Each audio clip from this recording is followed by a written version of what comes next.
I'm Michael Mayo.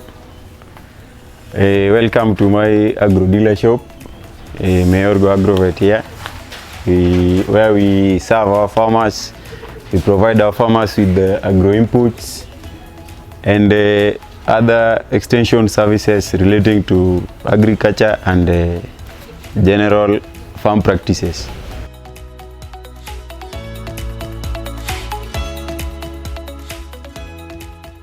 My journey of agriculture started a long time when I was a little boy.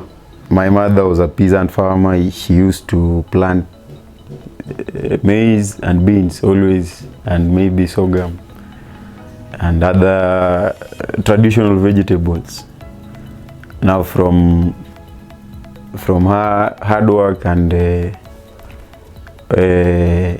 commitment in farming, I developed the interest of farming. When I finished my Form 4, I joined Egerton University, where I enrolled for Bachelor's of Science in Horticulture here. Egerton University also upgraded my knowledge in agriculture by giving us an opportunity to go for an internship in Israel, where we went for the internship was a 1-year period internship where we were really hands-on. We did a lot.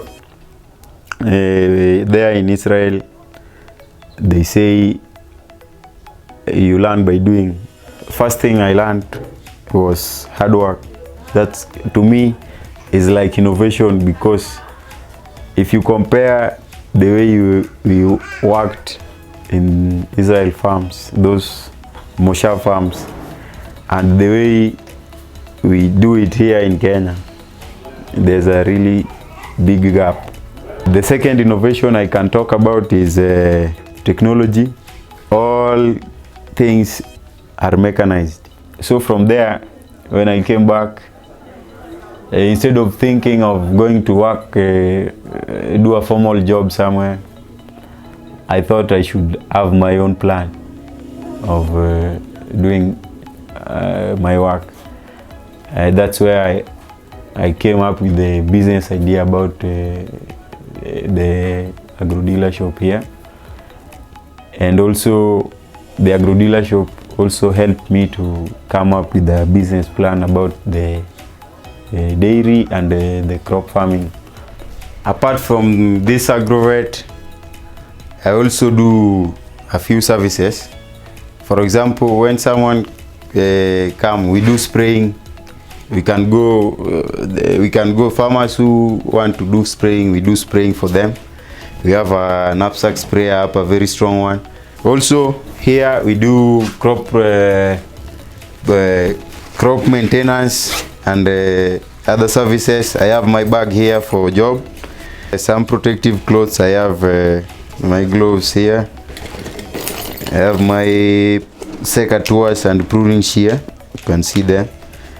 These ones, when called upon to do some crop maintenance like pruning and grafting, also we go to do them. And now let me take my bag.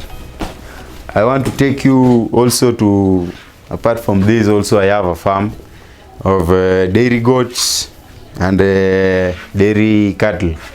Now let's go and you can see what I have for you at my farm there back at home. I'm at my farm. This is a young farm still. This farm is only 11 months old now, almost 1 year. I started in January, and I started with 1 heifer.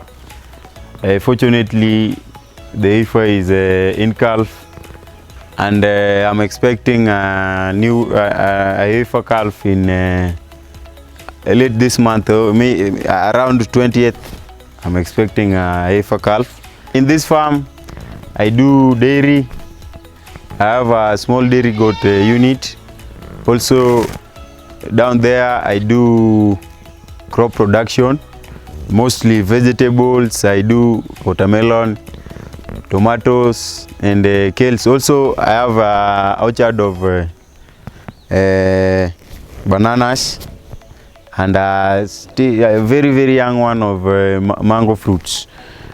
Comparing dairy and crop production, if it is just the conventional one and doing them without irrigation and maybe a conventional irrigation system like flooding or maybe just pouring water, the crop production is cheaper compared to the dairy one. The dairy one, you need to have a good capital. For like one heifer, you need up to 200,000 for you to put a structure and maybe to buy a heifer as a young one, which is not in calf.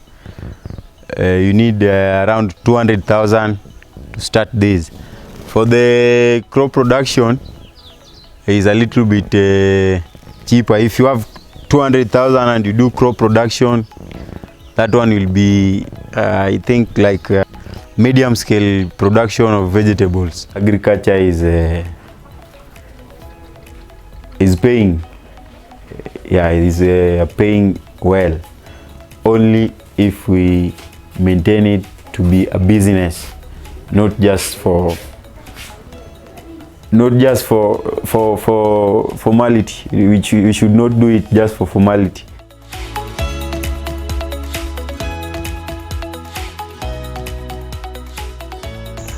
The understanding is that once a student graduates or goes through their program internationally and they come back to their countries, expectations were that the knowledge that they have gained should be used to create opportunities for them, particularly in the agricultural sector. These opportunities lie within what we can call the agricultural commodity value chain. And the value chain starts from input supply, production segment, the market segment, and the consumption segment. They can, for example, in the input supply, they can start their agro-vet input supplies. So if we can move in with the knowledge that the students have gained internationally and then help in increasing access to food which is nutritious, then this can actually help in reducing hunger even within one country. Activities in agriculture are looked as the youth look down upon them. But if we can make this sector to be more attractive by creating opportunities to the youth where they can work easily, even use mechanized kind of agriculture, use even modern kind of technologies, then this can help in earning a decent work for them, and in the process they will also develop the economy.